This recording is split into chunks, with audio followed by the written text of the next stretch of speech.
Hi, thanks for tuning in to my Business Discourse recap and takeaways slideshow. Today I'll be going over a summary of the course, challenges I faced throughout the course, three of my favorite projects, and a final reflection on everything I've learned from our wonderful professor, Kathleen Roman. Business discourse teaches us how to thrive within the professional environment. In this class, we learn the importance of verbal and nonverbal communication, how to tune our voice or present information to the respective audience, how to construct communications to internal or external contacts, revise and reflect on our work using feedback from our peer reviewers, and how to design and deliver presentations in a business setting. These are all important skills to develop for business administration, as almost any occupation will include the need to compose emails and reports or present research to your coworkers during your next department meeting. Polishing these skills will help you build confidence in your work and future presentations. Some of the challenges I faced throughout this course included formatting, camera access, revising my own work, and providing helpful critiques to my classmates. Many minutes were wasted struggling to find the best format for some of my documents. For example, the charity report chart came in a PDF format, and no matter what I did, the format could not be preserved when I converted it to Word or Google Documents. Not having my own web camera also posed a problem when it came to the quality of my recordings.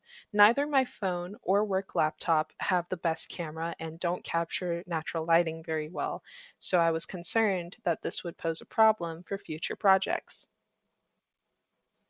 Next, while I appreciate the positive feedback, I found that having nothing but positive feedback made it much more difficult for me to have a clear idea of how to revise my work.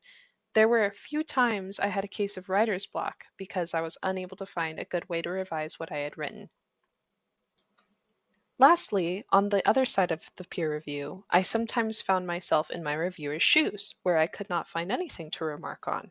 I did my best to provide all of my classmates with helpful critiques so that they might have an easier time finding what they could improve on in their own work. So, how did I overcome these challenges? How did my classmates help me, and how was I able to return the favor? Professor Roman and the tutors at the Writing Center were extremely helpful when it came to how to format my paper and gave me additional support for my revisions. For my web camera issue, I did the best that I could with what I had. As the class went on, I found my classmates were providing much more detailed criticism, and for reviewing their work, I often did a small dip into their subject to educate myself just enough to be able to give advice on how they might be able to improve their paper. Overall, there was no challenge I found myself unable to overcome in this class.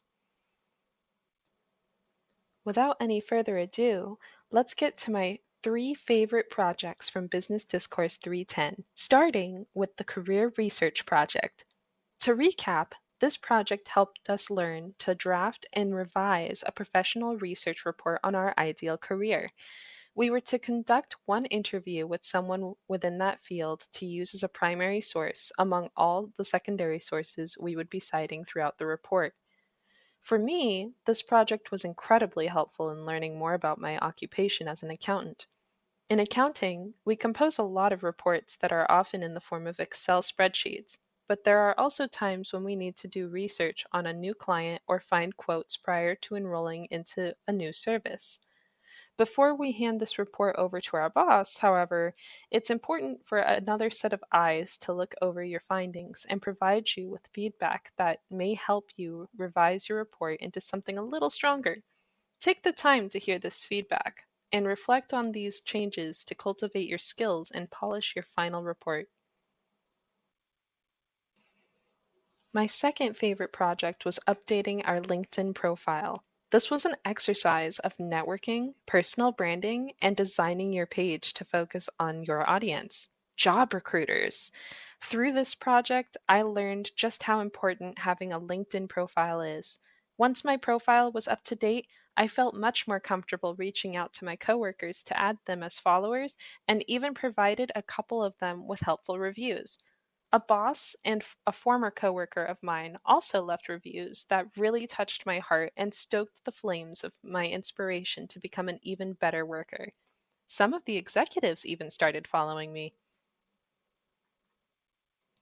Lastly, the cover letter and resume felt to be the biggest culmination of all the skills I had practiced of the last two projects that I listed.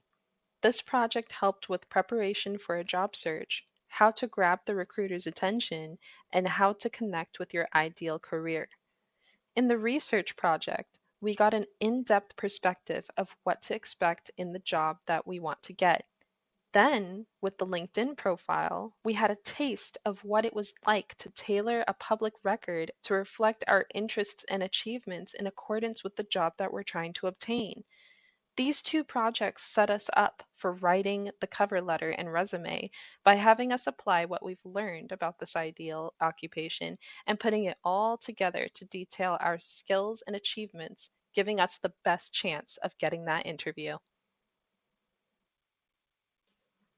Now we look to the future. All that we've learned from writing professional letters to a customer remorse claim to memos to preparing for that big interview, we can apply all these skills to our life experience. I take from this course improved communication skills I can incorporate in my daily emails, a newfound spark of inspiration to become an accountant, and appreciation to Professor Roman and my peers for their valuable insight. Thank you for your time and good luck with your future endeavors.